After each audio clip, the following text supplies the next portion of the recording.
I closed the door behind me, my eyes held shut and my ears ringing. The hum was surrounding me. As the door clicked into place, the hum was gone. I opened my eyes in surprise, and the door I had shut was gone. It was just a wall now. I looked around in shock.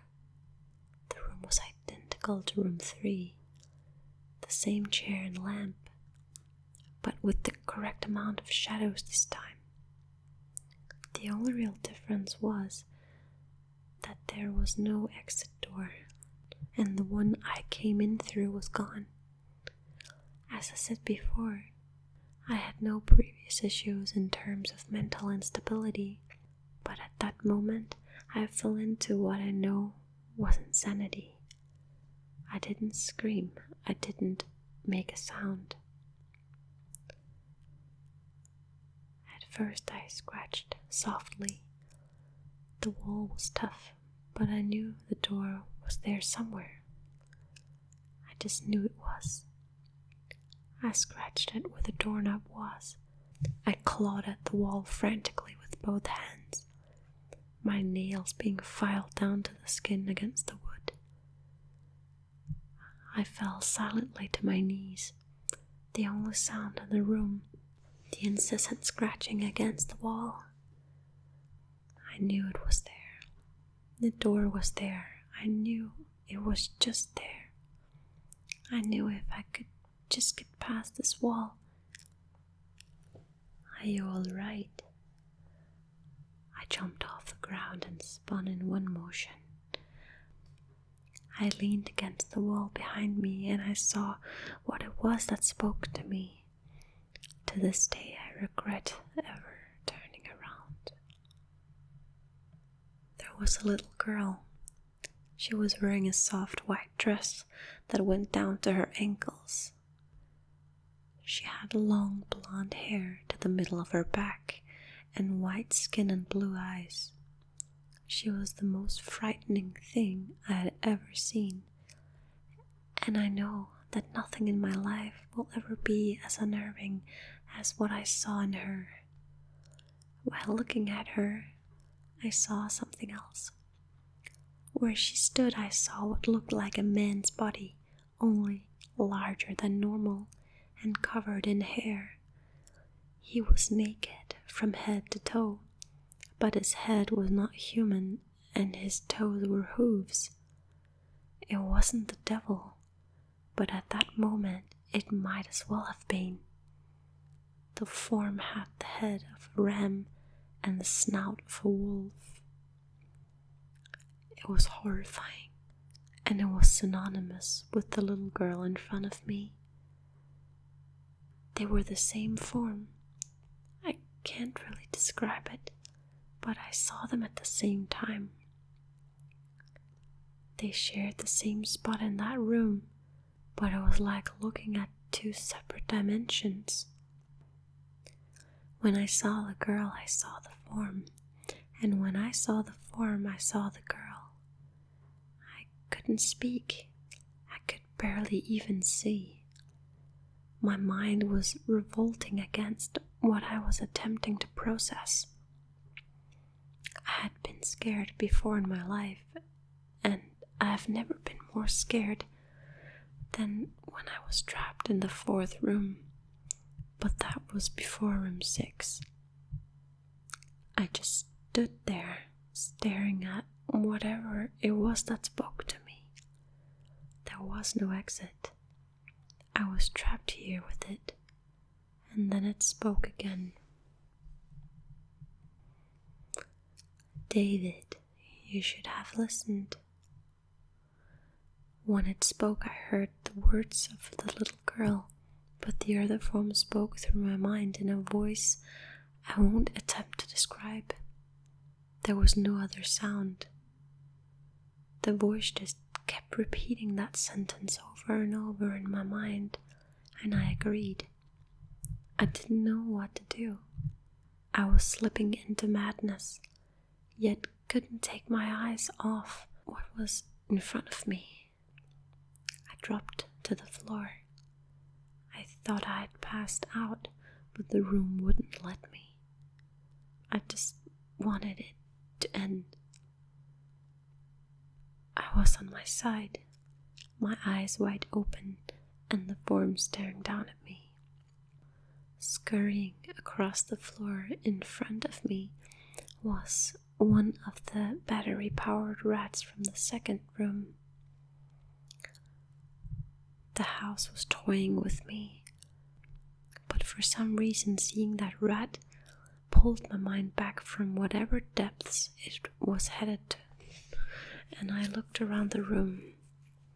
I was determined to get out of that house and live and never think about this place again. I knew this room was hell, and I wasn't ready to take up a residency. At first, it was just my eyes that moved.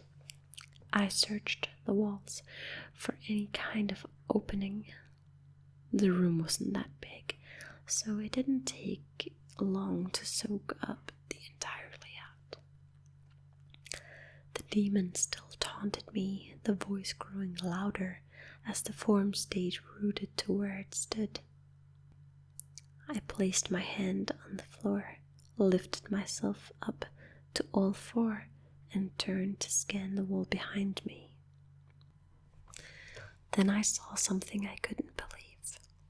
The form was now right at my back, whispering into my mind how I shouldn't have come.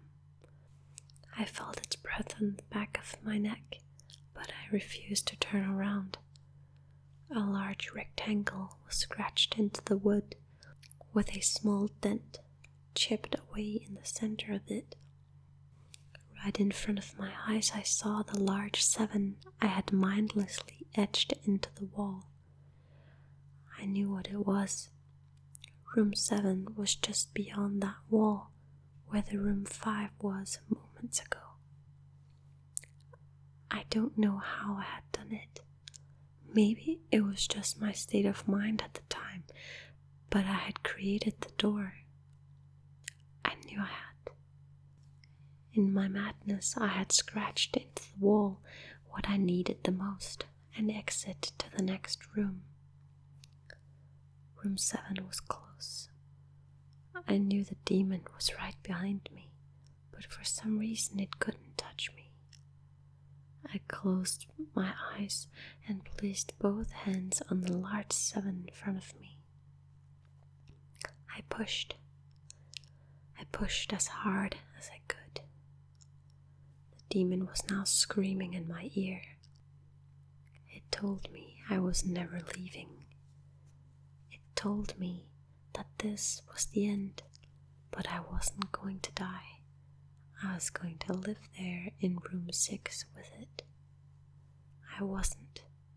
I pushed and screamed at the top of my lungs. I knew I was going to push through the wall eventually. I clenched my eyes shut and screamed, and the demon was gone. I was left in silence.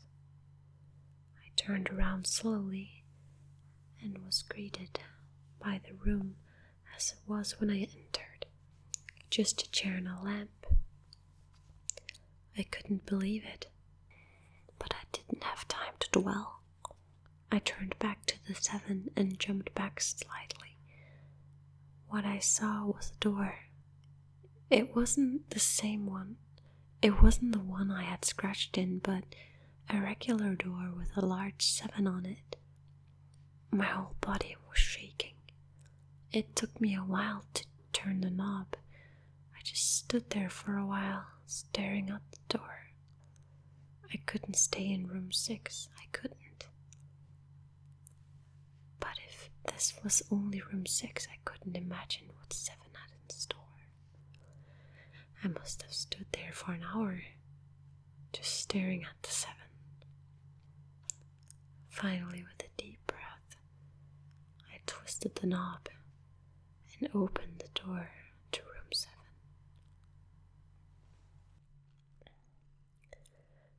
I stumbled through the door, mentally exhausted and physically weak. The door behind me closed and I realized where I was. I was outside. Not outside like room 5, but actually outside. My eyes stung. I wanted to cry. I fell to my knees and tried, but I couldn't. I was finally out of that hell. I didn't even care about the prize that was promised. I turned and saw that the door I just went through was the entrance. I walked to my car and drove home, thinking of how nice a shower sounded. As I pulled up to my house, I felt uneasy. The joy of leaving NoEnd house had faded, and dread was slowly building in my stomach. I shook it off as a residual from the house and made my way to the front door. I entered and immediately went up to my room. There on my bed was my cat, Baskerville. He was the first living thing I had seen all night, and I reached to pet him. He hissed and swiped at my hand. I recoiled in shock, as he had never acted like that. I thought, whatever, he's an old cat. I jumped in the shower and got ready for what I was expecting to be a sleepless night. After my shower, I went to the kitchen to make something to eat. I descended the stairs and turned into the family room. What I saw would be forever burned into my mind, however. My parents were lying on the ground, naked and covered in blood. They were mutilated to near unidentifiable states. Their limbs were removed and placed next to their bodies, and their heads were placed on their chests, facing me. The most unsettling part was their expressions. They were smiling as though they were happy to see me. I vomited and sobbed there in my family room. I didn't know what had happened. They didn't even live with me at that time. I was a mess. Then I saw it. A door that was never there before. A door with a large 8 scrawled on it in blood.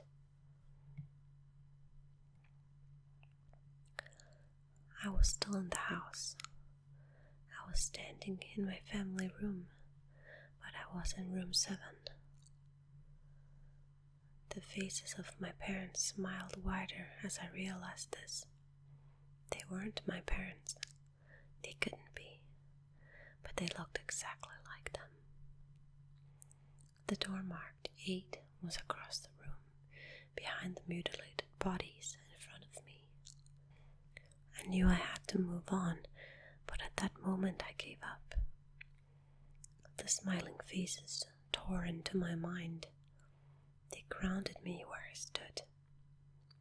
I vomited again and nearly collapsed. Then the hum returned. It was louder than ever, and it filled the house and shook the walls. The hum compelled me to walk. I began to walk slowly, making my way closer to the door and the bodies. I could barely stand, let alone walk, and the closer I got to my parents, the closer I came to suicide. The walls were now shaking so hard it seemed as though they were going to crumble, but still the faces smiled at me. As I inched closer, their eyes followed me. I was now between the 2 bodies, a few feet away from the door. The dismembered hands clawed their way across the carpet towards me. all while the faces continued to stare. Now terror washed over me, and I walked faster. I didn't want to hear them speak. I didn't want the voices to match those of my parents.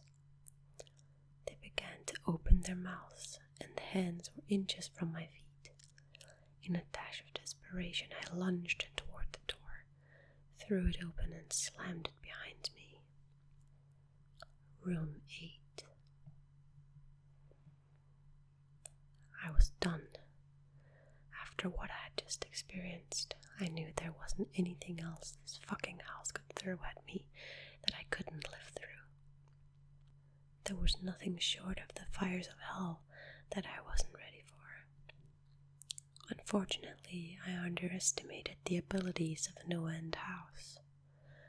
Unfortunately, things got much more disturbing, more terrifying, and more unspeakable in room 8. I still have trouble believing what I saw in room 8. Again, the room was a carbon copy of rooms 3 and 6, but sitting in the usual empty chair was a man. After a few seconds of disbelief, my mind finally accepted the fact that the man sitting in this chair was me. Not someone who looked like me. It was David Williams.